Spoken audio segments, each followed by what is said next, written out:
Ang Metro Manila Subway ay kauna-unahang underground transport system dito sa Pilipinas na mayroong haba na 33 kilometers na mag-umpisa dyan sa may Valenzuela hanggang dun sa may Bikutan. Meron itong 17 na station.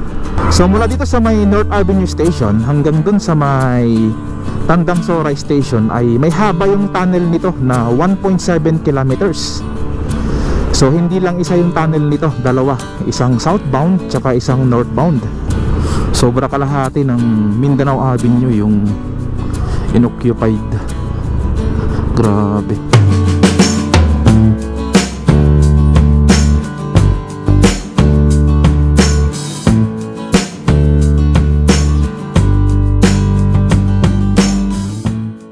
Good morning guys, nasa kahabaan tayo ngayon ng EDSA.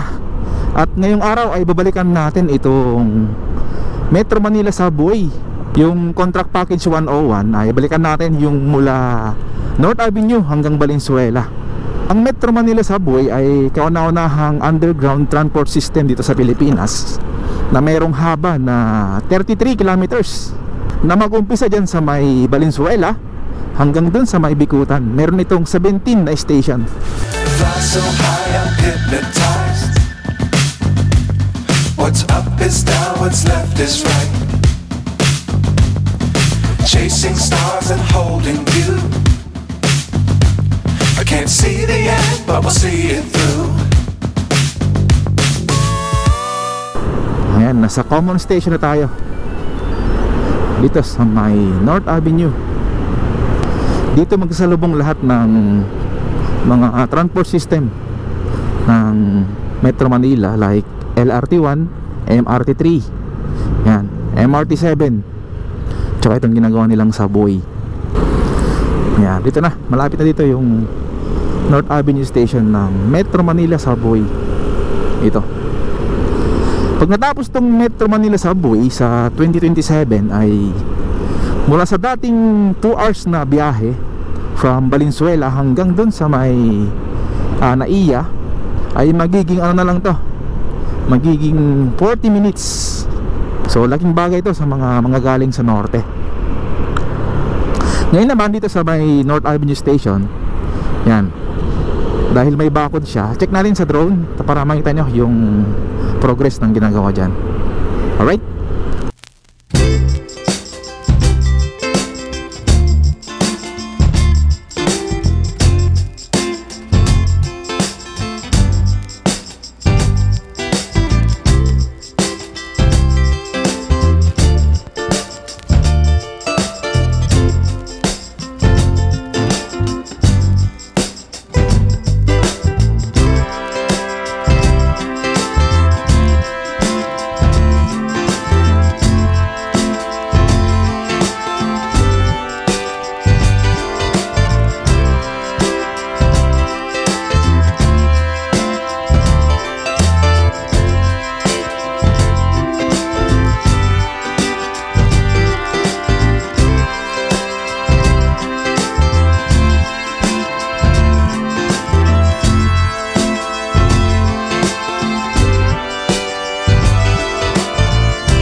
So mula dito sa may North Avenue Station hanggang dun sa may Tandang Soray Station ay may haba yung tunnel nito na 1.7 kilometers.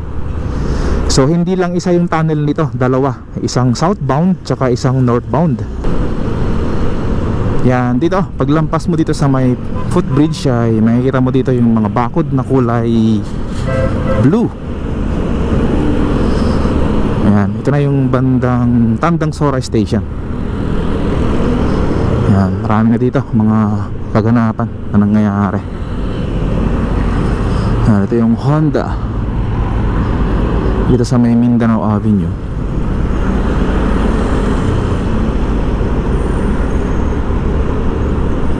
Yan. Madami-dami na dito yung mga paghuhukay yan, oh.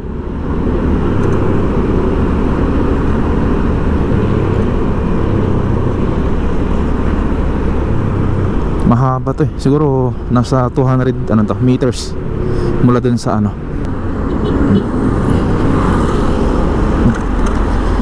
Ito yung Jollibee, oh.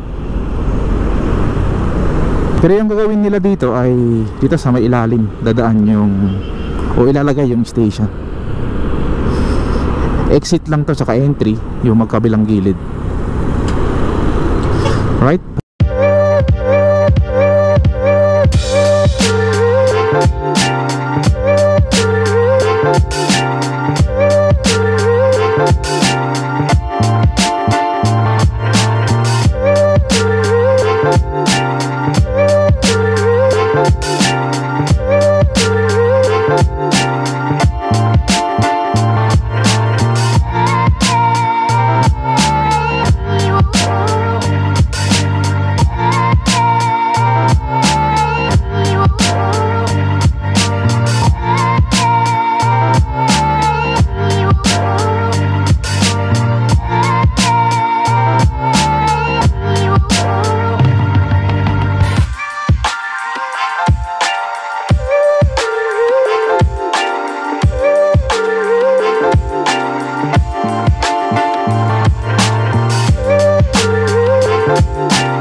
So mula Tandang Sora naman hanggang sa Quirino Station ay merong haba yung tunnel nito na 1.4 kilometers.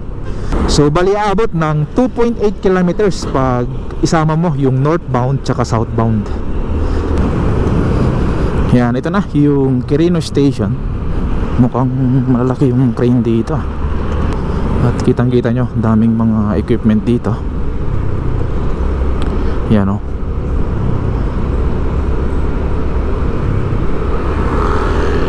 Akala ko kasali yun sa Quirino Station, yung building doon.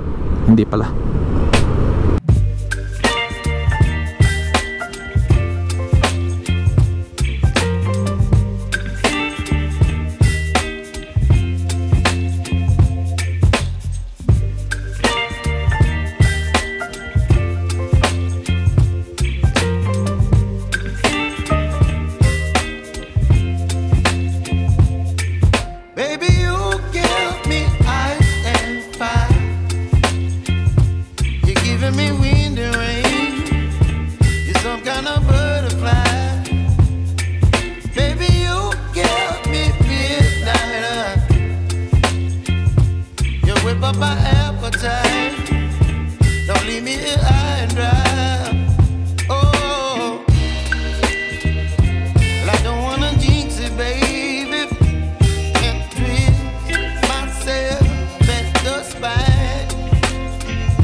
So bali every TBM or tunnel boring machine ay may kakayanan na maghukay ng 6 meters per day sa ilalim. So bali abot siya ng 180 meters every month. So ganyan kahirap yung ginagawa ng tunnel boring machine. So bali yung distansya naman nito from Quirino Station hanggang dun sa may Valenzuela Depot ay aabot ng 1.5 kilometers yung tunnel niya, yung haba. So pag pinagsama mo to, yung southbound tsaka yung northbound ay aabot ng 3 kilometers. So yan, nasarapan na natin yung Valenzuela Depot. Yan o, mukhang mataas na yung ginagawang building dyan. Yan yata yung pinaka headquarters. Yan yung pinaka office ng Metro Manila Subway dito sa may bandang Valenzuela. Yan o, nasa 10th floor na yata sila. So check muna natin yung bahay dyan, o office yata yun eh, na extend na dyan sa may Mindanao Avenue. Sobra kalahati yung na-occupied eh. Oh, sobra kalahati ng Mindanao Avenue yung inoccupied. Grabe. Yan, di ba? Ginawang office. Dapat tanggalin din yan eh, dahil ano to eh, pinaka highway to, main road dito sa Mindanao Avenue.